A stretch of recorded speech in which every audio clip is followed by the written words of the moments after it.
Oh, hello everyone, and welcome to chapter 10 from Girl, Women, Other. Hi, hello. Hello. Welcome. How are you? Welcome to Chapter 10. Hey, welcome to Lily's Book Club. Live reading. Welcome to my live reading. How are you? How are you?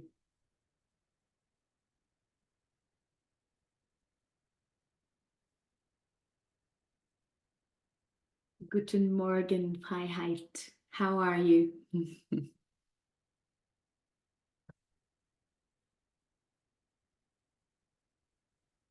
Hey.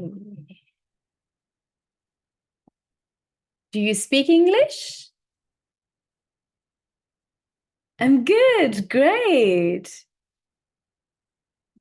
Nice. And let me know. Hi, Katie. Hello. How are you? Um, Tell me, what level are you? Guten Morgen, Freiheit. What level do you have in English?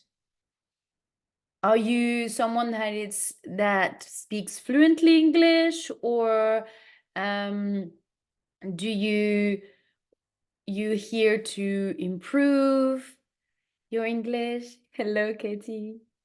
Let me know, what level do you have in English? Are you a beginner or um, intermediate or advanced? Otherwise, you have A1, A2, that's beginner, and then you've got a B1, which is intermediate, B1, B2, intermediate, and then advanced is C1 and C2. C1 and C2 is proficient, actually. I don't know if maybe she's gone. Oh, the person is gone. I don't know. Who's left? It's Katie? No. Who's watching? I don't know. I don't know. She's back. Let me know. Guten Morgen. Sorry, bad connection. Okay. Yeah, so 4G. Yeah, I know. Hi, Katie. Yeah. So it was Guten Morgen who had a bad connection. So yeah, tell me your level in English. Are you a beginner or intermediate? So I know, not there. Ah, the person is gone again.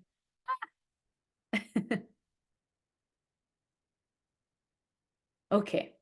Wow. Maybe the person will be back. Yeah, with 4G, it's not really great connection.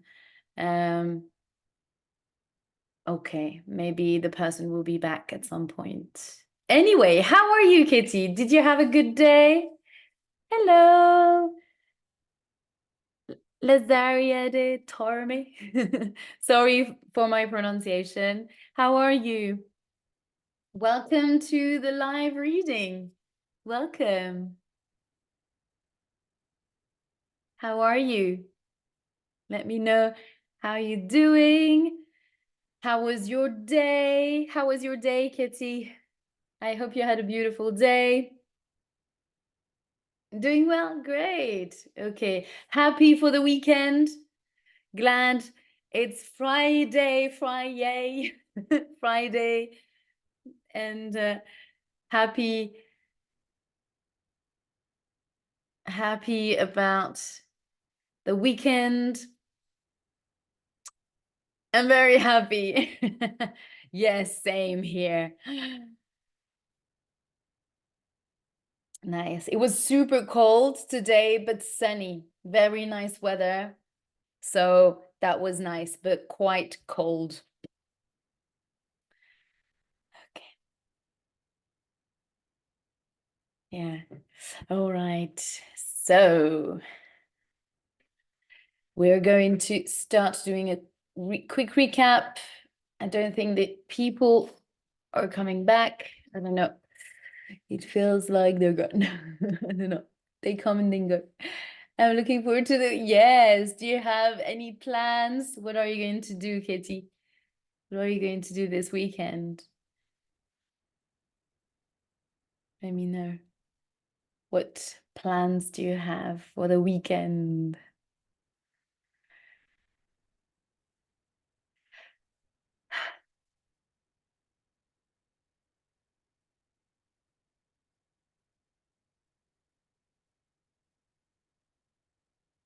What are your plans? Let me know.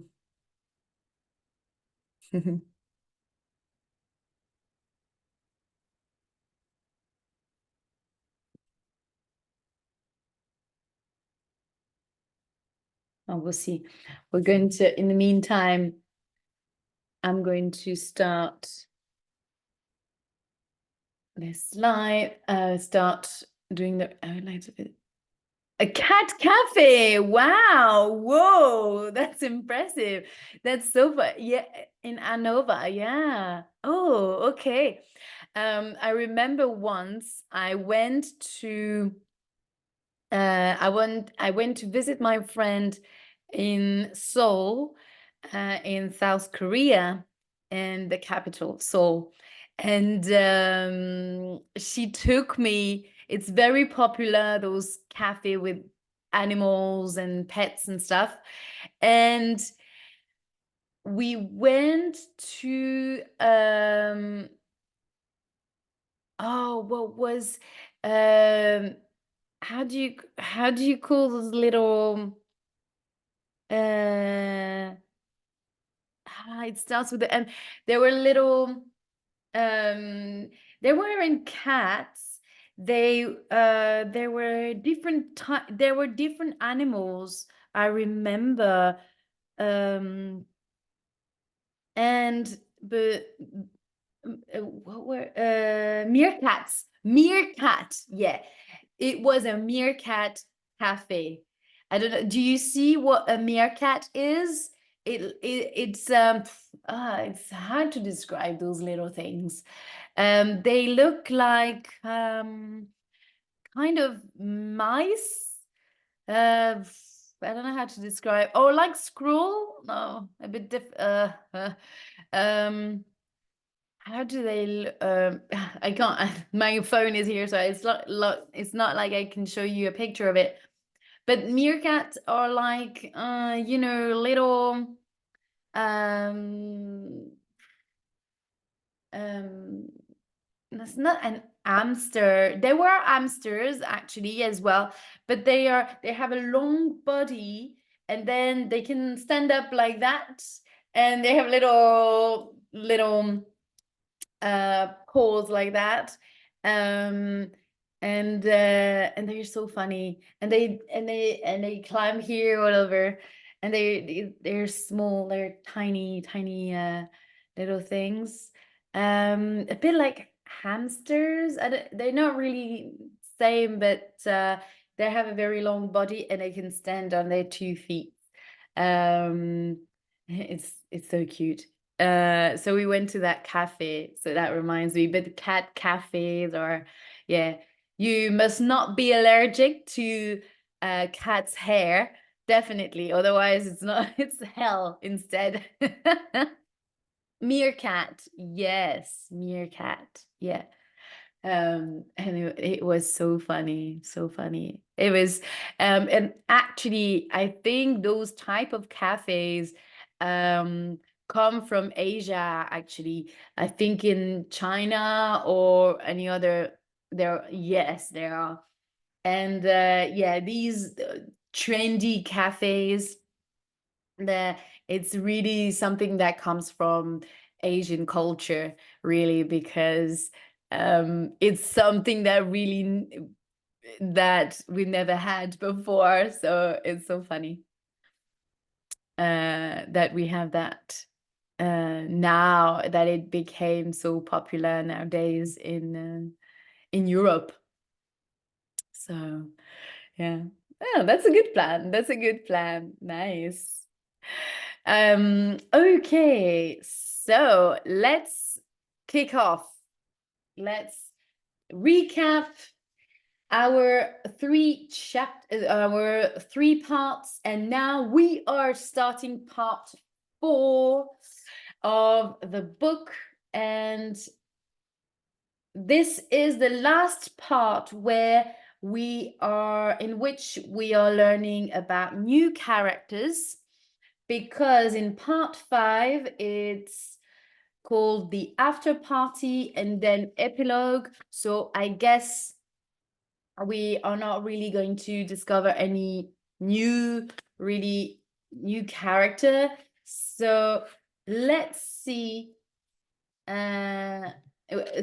Yeah, so let's see how part 4 unfolds. So part 1, I recap for people who are just landing on my page and discovering this video. So we are currently reading this book, Girl, Woman, Other, written by Bernardine Evaristo. She's a British writer, and she's got a Nigerian background, and she talks about women in this book and women with Black heritage, and everything that goes with it, all the cultural relationships and culture, everything that goes with being a Black person living in England, whether it's about culture or traditions and relationships, and the position, or the position of men and women in the couple, and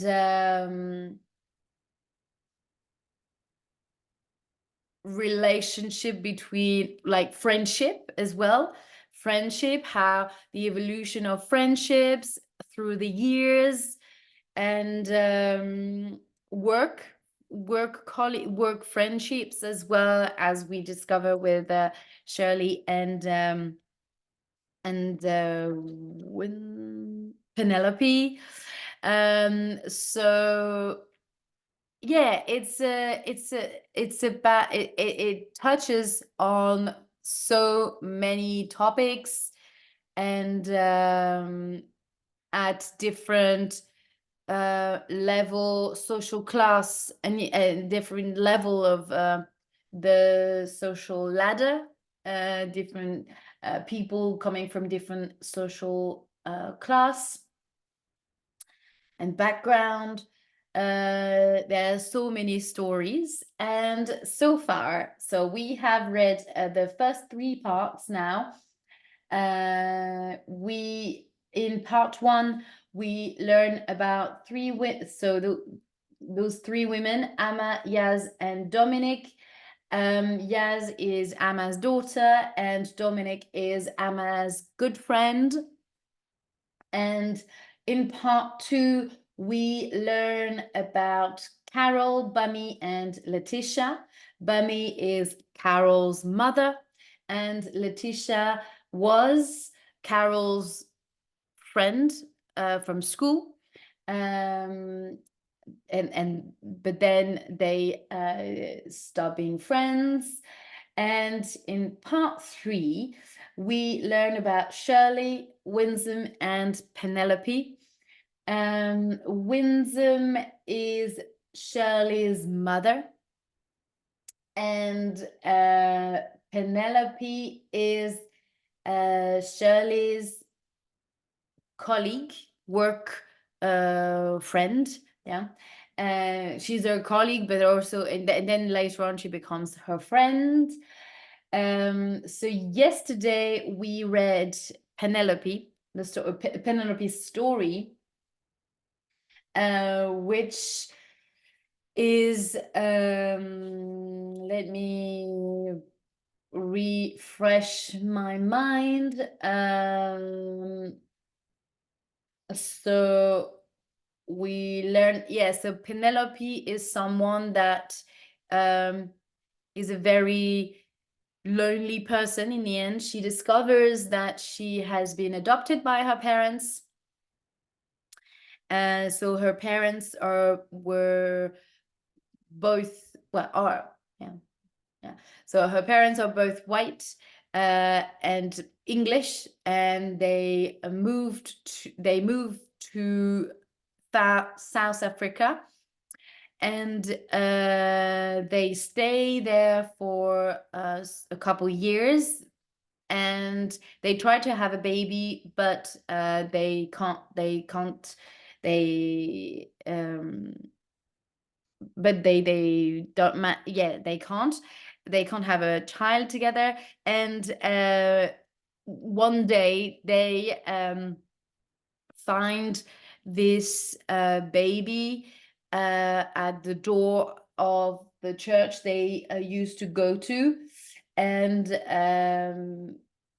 they decide to take her and adopt her. She and what is interesting here is that they decided to, I mean, this baby has been abandoned at this church's door because, I mean, it doesn't say here, but it's just an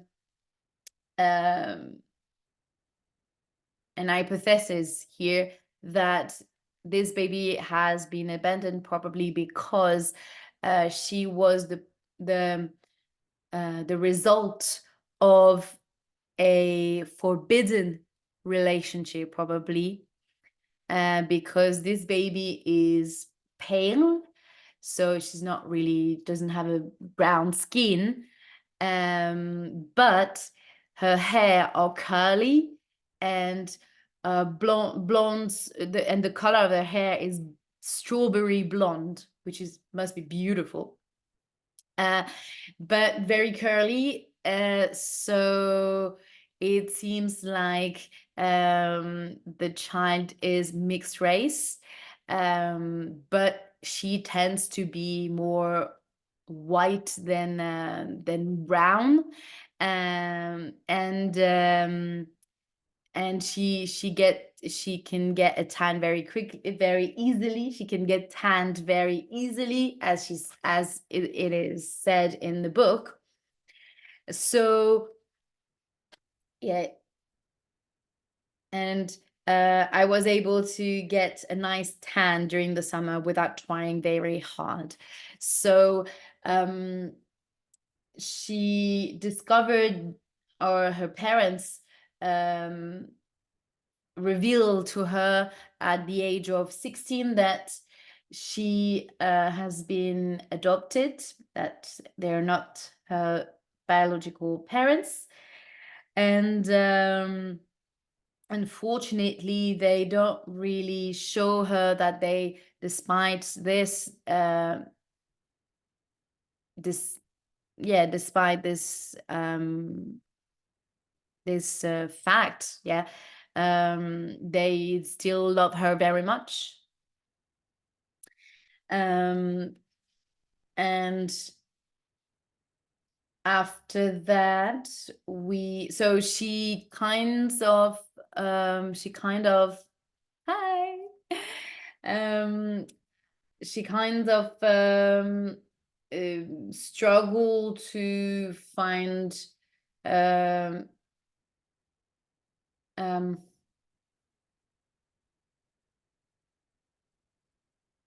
she struggled to feel loved by her parents. Eventually, she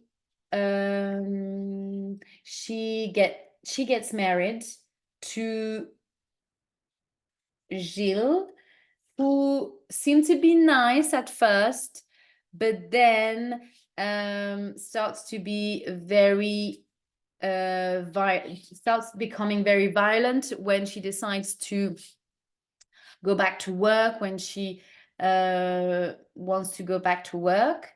He doesn't really like that, so he start being violent, and she decides to divorce him. And then she gets married with Philip, her second husband, but she thinks that he's the right one, that she find the right, he's the man that she will stay with forever, because he's a therapist, he's caring and sensitive. But unfortunately for her, they end up divorcing, because, Katie, do you remember why they divorce? I think they're not on the same, they don't see they don't have the same vision anymore, I think. They divorced, yeah.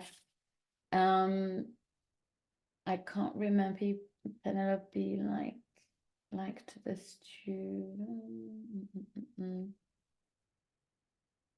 Yeah, Penelope's marriage to Penelope's marriage to Philip quickly fell apart, but they did not divorce, so they carry on living together, but they don't love each other anymore. And they end up, but she didn't want to divorce him because she didn't want. Yeah, I found it, no worries. So she doesn't want to divorce him at first because she doesn't want this marriage to be again a failure. And so they stay together, they cohabit together for many years, and at some point, years after the yeah, I don't know when exactly, but at some point they divorce. And she ends up living on her own. And at some point, her daughter from her first marriage, her daughter Sarah, announces her that that she is moving to Australia with her husband, who is from Australia as well, with their twins, Matty and Molly. So Penelope becomes very sad about this news, because she will miss dearly her great grandchildren and her daughter as well. Yeah, so it's a very sad news that her daughter says to her. So that explains why throughout all these years Penelope has been someone that was really sad and not happy, and because she was not happy personally, she did not enjoyed her work life as well, because this is how she's been described by Shirley, as someone very very negative, or very how to describe, very bitter about the teaching job, because she was a teacher. I can't remember what she was teaching. What was she teaching? She was a teacher. I don't remember what was she teaching? I don't remember.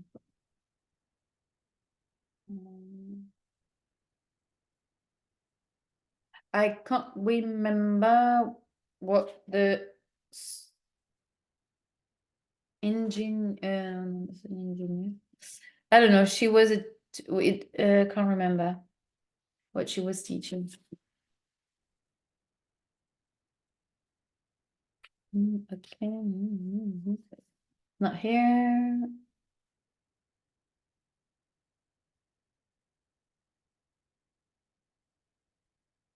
Where was this? Wanting more, she continued until one morning.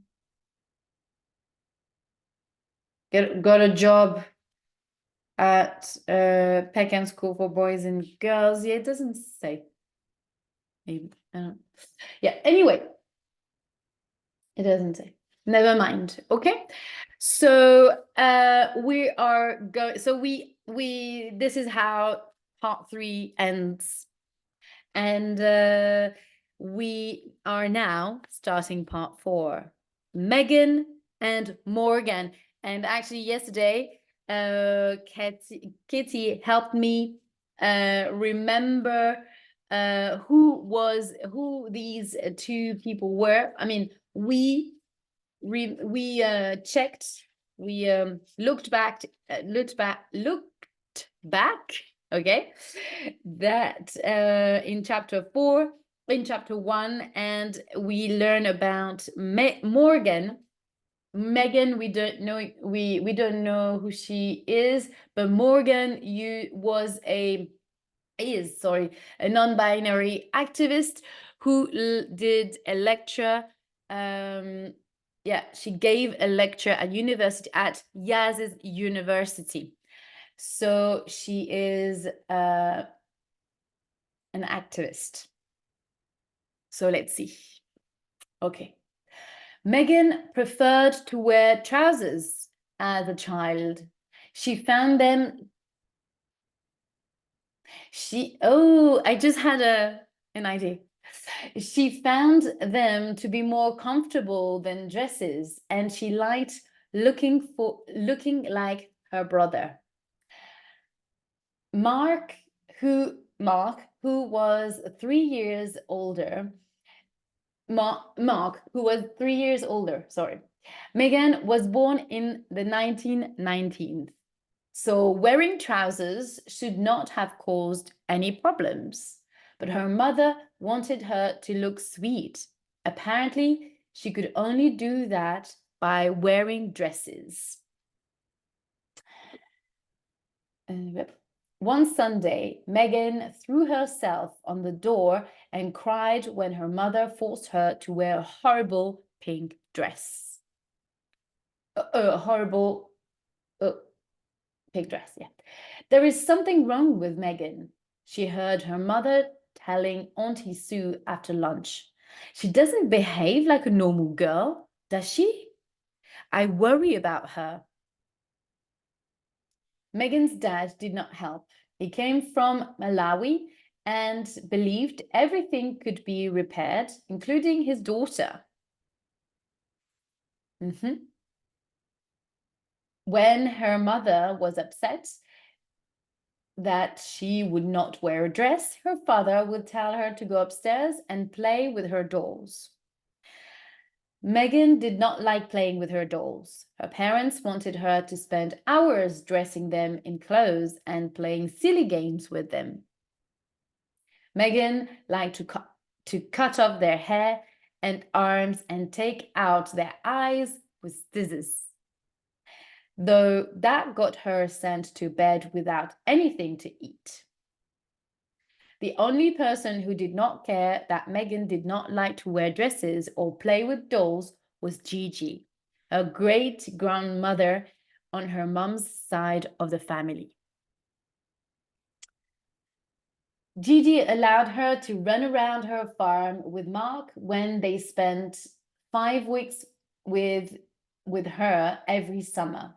Mum did not like that. You've got to keep her where you can see her, Mum said to Gigi when Megan was 13 years old. Mum had come to spend Megan and Mark's last week on the farm with them. We really need to stop her from acting like a boy before it's too late. Don't be so silly, Julie, Gigi said. I used to run around the farm just like her when I was a child. But Mum did not care. If you don't stop her, I won't let her come to the farm anymore. So Megan watched as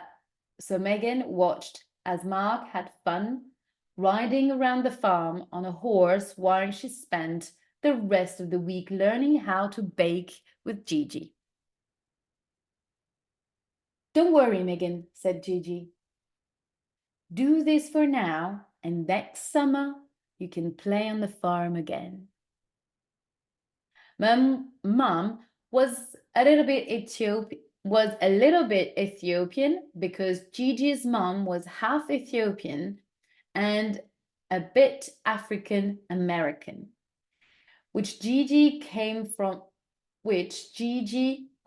came from her grandfather Slim, sorry, who married Gigi. Because of this, Mum looked almost white in a family that has proudly gotten lighter with every generation. Okay. And then Mum had to ruin it by marrying Chimango, an African man from Malawi.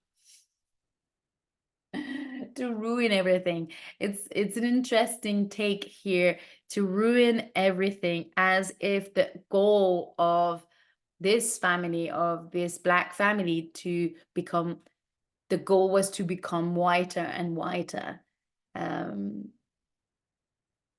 So you see how the views on Black people, on being Black, and how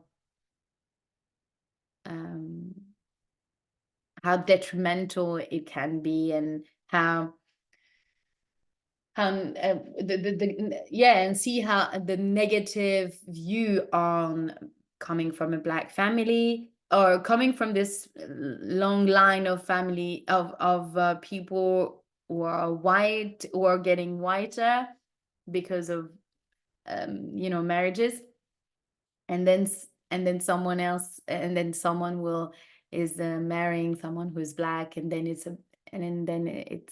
a bad thing. So that's interesting as well, to see how Black people view themselves, because society as well shows them, or shows everyone, that Black is not nice. There are lots of expressions that you use that expression, like black market. You see, you have that expression in English, sorry, the black market, something that is illegal. When you have this say like, oh, it's bad luck if you see a black cat in the street. You see, you have a lot of negative connotations around being Black. And when there was a study, I think it was in the UK or probably in America, where you had kids, like little ones, who had in front of them two babies, one Black and one white. And all the kids, they had different backgrounds.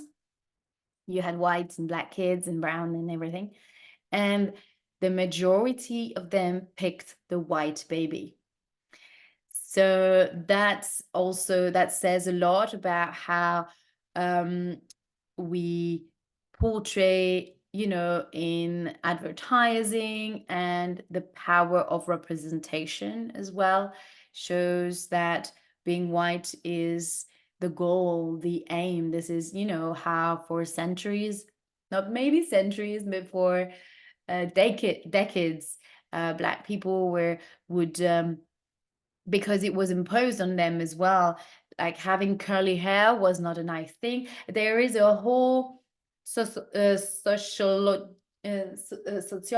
around researches around black hair, and the fact that you can have an afro, or afro was seen as not serious, someone suspicious, or someone that is not that could not be a representative of the government, or being a businesswoman. Or I speak for mainly about women, but it's the same for men.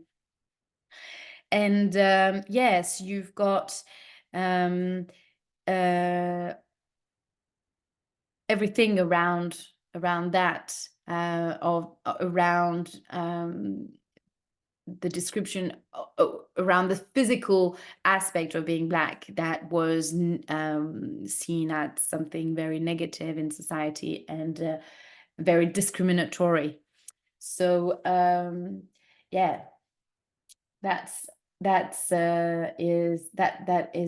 has been here, also, it has been shown here as well, or described, sorry, has been described in this book as well, very briefly here, but I'm sure in the original book there is more detail on this. Okay, let's continue. And then Mum had to ruin it by marrying Chimango, an African man from Malawi. Mum said that she was colorblind, and that when she looked at Chimango, she did not see the darkness of his skin. Megan did not understand how Mum could not see Dad's color when that was all most people saw, including many of Mum's own family, who refused to smile in the wedding photographs. Yeah. So Megan was part Ethiopian, part African American, part Malawi, and part English. So this is a whole melting pot of culture, and what mixed race is all about. It was confusing because really she was just a complete human being. The girls at school in Newcastle, though, thought Megan was lucky with her skin color and curly hair, and the boys liked her too. Then, when her body started to grow into the shape of a woman, it did not feel right. It was not what she felt herself to be. Megan thought that maybe she would start to love her body, but she did not. She hated it. And when she was 16, she shaved off all her hair just to see what it felt like. She loved it. She felt free and more like herself. Nobody else liked it. She began to lose people she had thought were friends. Why would you do this to yourself? The girls at school asked her, shocked that she would cut off her heavy curls. Are you crazy? Megan went further. She started to wear men's shoes and decided she liked how powerful they made her feel. At the end of the school year, the other students voted her the ugliest girl in the class. It felt like the whole school was laughing at her. Megan walked out of school that day for the last time and walked straight into a job in McDonald's. From then on, Megan spent her evenings at the harbor with men and women who accepted her just as she was. She was an outsider just like them. And so she happily took all the drugs they offered her. At first, she only experimented with the drugs, but she soon found herself needing them to be able to get through the day. Well, okay, so she becomes an addict, a drug addict. She slept with men. and women as long as they could give her drugs, but she discovered she preferred women. One night, unable to sleep, Megan made the mistake of searching for her old school friends online. They were all doing well in their lives. Some of them had jobs, real jobs, not working at McDonald's. Some of them were going to university. Some of them were engaged. Some of them were pregnant.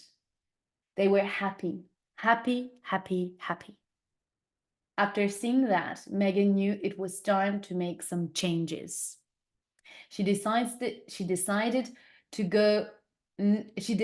not to get out of bed and meet her friends at the harbor. She stayed at home and turned off her phone and did her best to ignore her body when it begged her for more drugs. It took 9 days for her body to get used to not having drugs inside it. But when she woke up one day, on day 10, she felt like a new person. She woke up born again. After a fight with her parents on her 18th birthday, Megan moved to a home with teenagers who had nowhere else to go. She had realized that she would never be able to find herself if she continued to live at home with her parents. So she left. When she was alone in her new room, Megan wondered if she should really have been born a man, because she did not feel like a woman. She turned to the internet for answers and found herself in chat rooms with other young outsiders who introduced her to the transgender world. That was where Megan met Bibi, who easily became angry because of Megan's lack of understanding about trans issues. I thought feminists all hated men, Megan wrote to Bibi after Bibi told her to do some feminist reading. Of course, feminism isn't about hating all men, Bibi wrote back. It's about equal rights and having the freedom to do what you want. You need to think for yourself for once, Megan. It's time to grow up. Megan already knew it was time to grow up. The whole reason she had left home was to try and find out who she was away from her parents. Megan asked Bibi more questions about feminism and the transgender world. She learned that Bibi had been born a man and was now a woman. But she did not ask questions about it, too scared that she did not know the right way to talk about it. Megan wondered if she should have been born a man instead of a woman.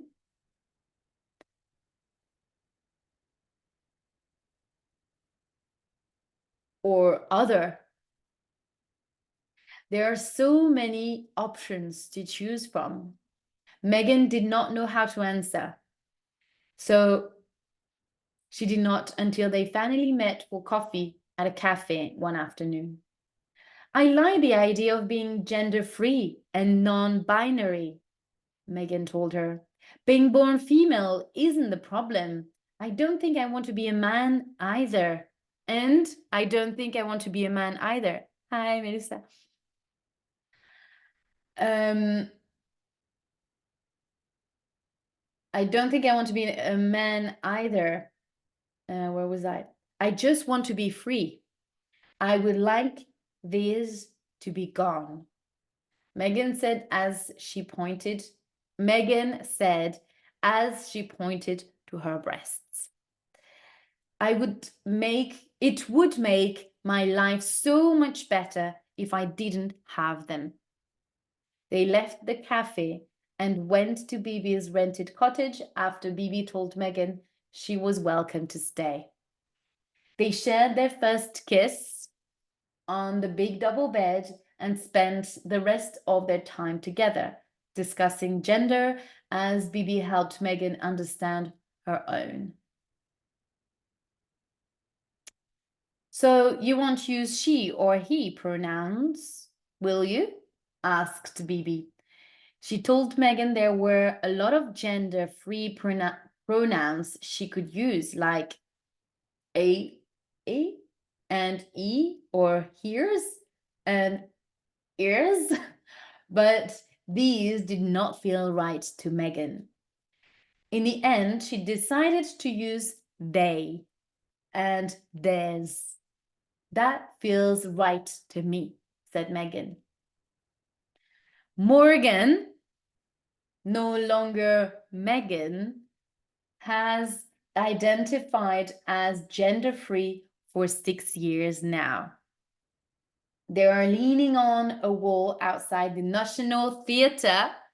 So here we have our link to Amma's play at the National Theatre, where they have just watched the last Amazon of Dahomey, written and directed by Amma Bonsu, the amazing Black lesbian theatre director. We're starting to get the link of everyone between everyone. Morgan does not come to London often. They prefer the north, where the people are nicer and where Bibi is. Morgan misses Bibi. They live a happy, quiet life together, one that involves spending their evenings sitting next to each other on the sofa, reading together. Every other weekend, they visit Gigi and help her with things around the farm. Gigi does not understand Morgan's gender, but she does not care. She still treats them like family. The last time Morgan and Bibi visited, Gigi said she had decided to give the farm to Morgan when she died. Oh. Why should I give the farm to my children? Gigi asked. They ran away from the farm as soon as they could. I wanted to stay in the family with you. Oh, so sweet. After they had got over the shock, Morgan thought it was the most exciting thing that had ever happened to them. Family was very important to Gigi. She talked a lot about her own mother, Grace, who had not known her father, a seaman called Wolde from Ethiopia. To help Gigi try and find out about her grandfather, Morgan had recently arranged a DNA test for her so they could try and find any other relatives who were out there. It was the biggest mystery of Ma's life, Gigi told them. It upset her that she never knew who her father was. The only thing that they knew about Wolde was that he disappeared shortly after getting Daisy, Gigi's grandmother, pregnant. Morgan plans on disappearing, just like their great-grandfather from London, as soon as possible. They are only there to write a review about the play. Oh, okay. Sorry. So Morgan plans on disappearing, just like their great-grandfather. Okay. From London as soon as possible. They're only there. Oh, so here, you have to be careful here. They here is a reference to Morgan. So now the they is for Morgan. So don't get confused. Okay. So they, Morgan, are only there to write a review about the play for a magazine who hired them because they have a lot of followers on social media. Morgan did not intend to become famous on social media. They made their account to talk about their own personal gender journey and being non-binary. Then it became popular, and now they have over 1 million followers who want to know what they have to say. Morgan turns to finally leave when they see someone they recognize. It is that kid from the lecture they gave on non-binary. Oh, yeah.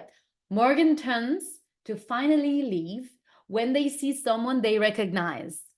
It is that kid from the lecture they gave on being non-binary at university last year. What's her name again? Morgan remembers her sitting in the front row with a big smile and even bigger hair. Being trans is personal, Morgan had said, trying to sound confident as they spoke to the student. It had been their first time inside a university. I include non-binary people like me under the trans umbrella, but some people might not. The students stared at them like they had come from the circus. But not her. Yaz, Morgan remembers her name now, had continued to smile at them. I can only speak for myself, Morgan said. I'm not the leader for transgender people everywhere. I'm just here to talk about my own personal journey into being non-binary and why I consider myself to be gender-free. Morgan talked for nearly an hour about their experiences of growing up. They discovered that they liked talking to the students. Morgan enjoyed telling them about how they had rejected the ideas about being a girl that their parents had wanted for them, and how good it felt to finally remove their breasts. When they had finished speaking, the students had a lot of questions, especially Yaz. Yaz came to talk to them after the lecture and said excitedly that she was thinking of becoming non-binary too. That's not what being non-binary is about, Morgan told Yaz gently.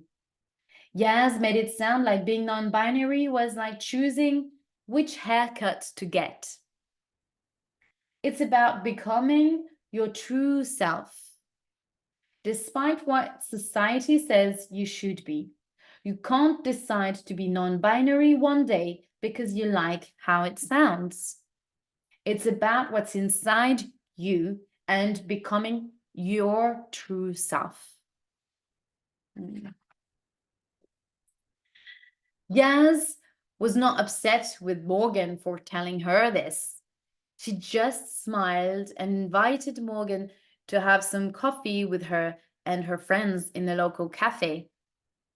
Yaz finally noticed them now, outside the National Theatre. Oh, sorry, I wasn't there. She just smiled and invited Morgan to have some coffee with her and her friends in the local cafe. Yaz finally noticed them outside the National Theatre. Morgan, Yaz says, with this big smile on her face again. So good to see you again. Have you met my mom? No? Come on, you have to meet her. She's the queen of the old lesbians. And I'm so proud of her tonight. And really happy that she won't spend the rest of tonight complaining that nobody likes her play. Yaz says with a laugh. You're not leaving, are you? Morgan tries to tell her that they are planning on leaving soon, but Yaz pulls them back inside the theater. Come on, Yaz. Come on, Yaz, tell them. I need to introduce you to everyone. Okay, and that's the end of chapter 10. So, Katie, tell me what you think about this chapter. What's your take on this chapter? Oh, we don't have much left. It was quite a long chapter compared to the other ones, to the previous one. But I have to say this one had a lot. They had a lot. It had a lot to say. It had a lot to say.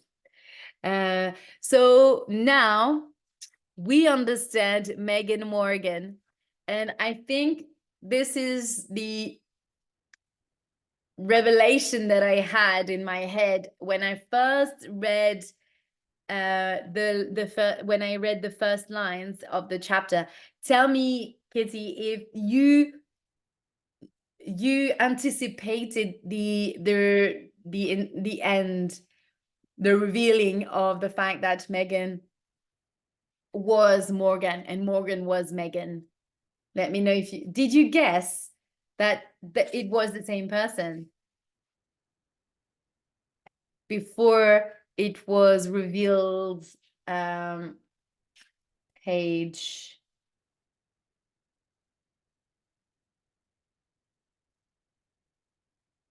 I think page 77. Yeah, this or 70.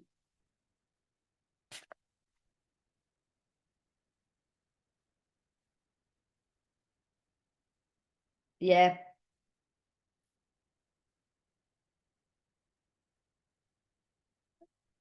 Yes. It's 77 when Megan wondered if she could really have been born a man because she did not feel like a woman. No, yeah, I'm not. You didn't think.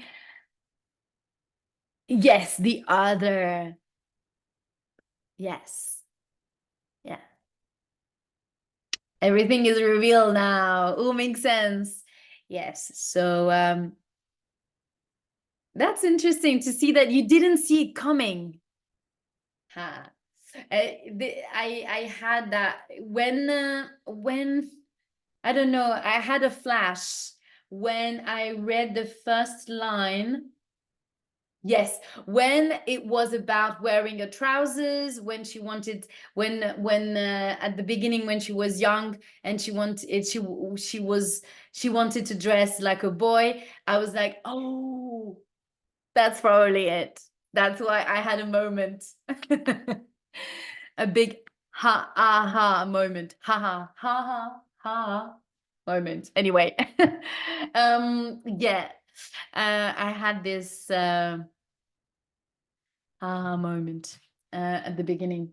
So yeah, that's about chapter 9.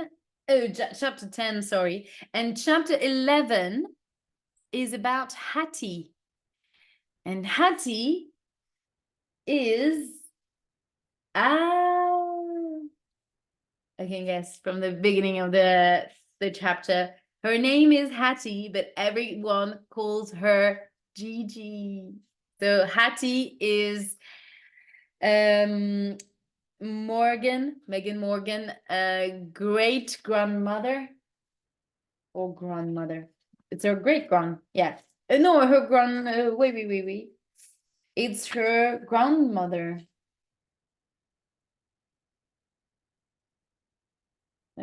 Gigi. Great. Her great. Yeah. Her great grandmother on her mom's side. So not tomorrow. Oh, we're gonna have a little break. Yes, because it's the weekend. It's the weekend tomorrow. So Monday we'll be back. I'll be back, and hopefully you will guys be back. On Monday I will be reading chapter 11. And actually next week will be the last week we're going to read the last chapters. So yeah, everything will be revealed next week. Oh, actually, what gonna be?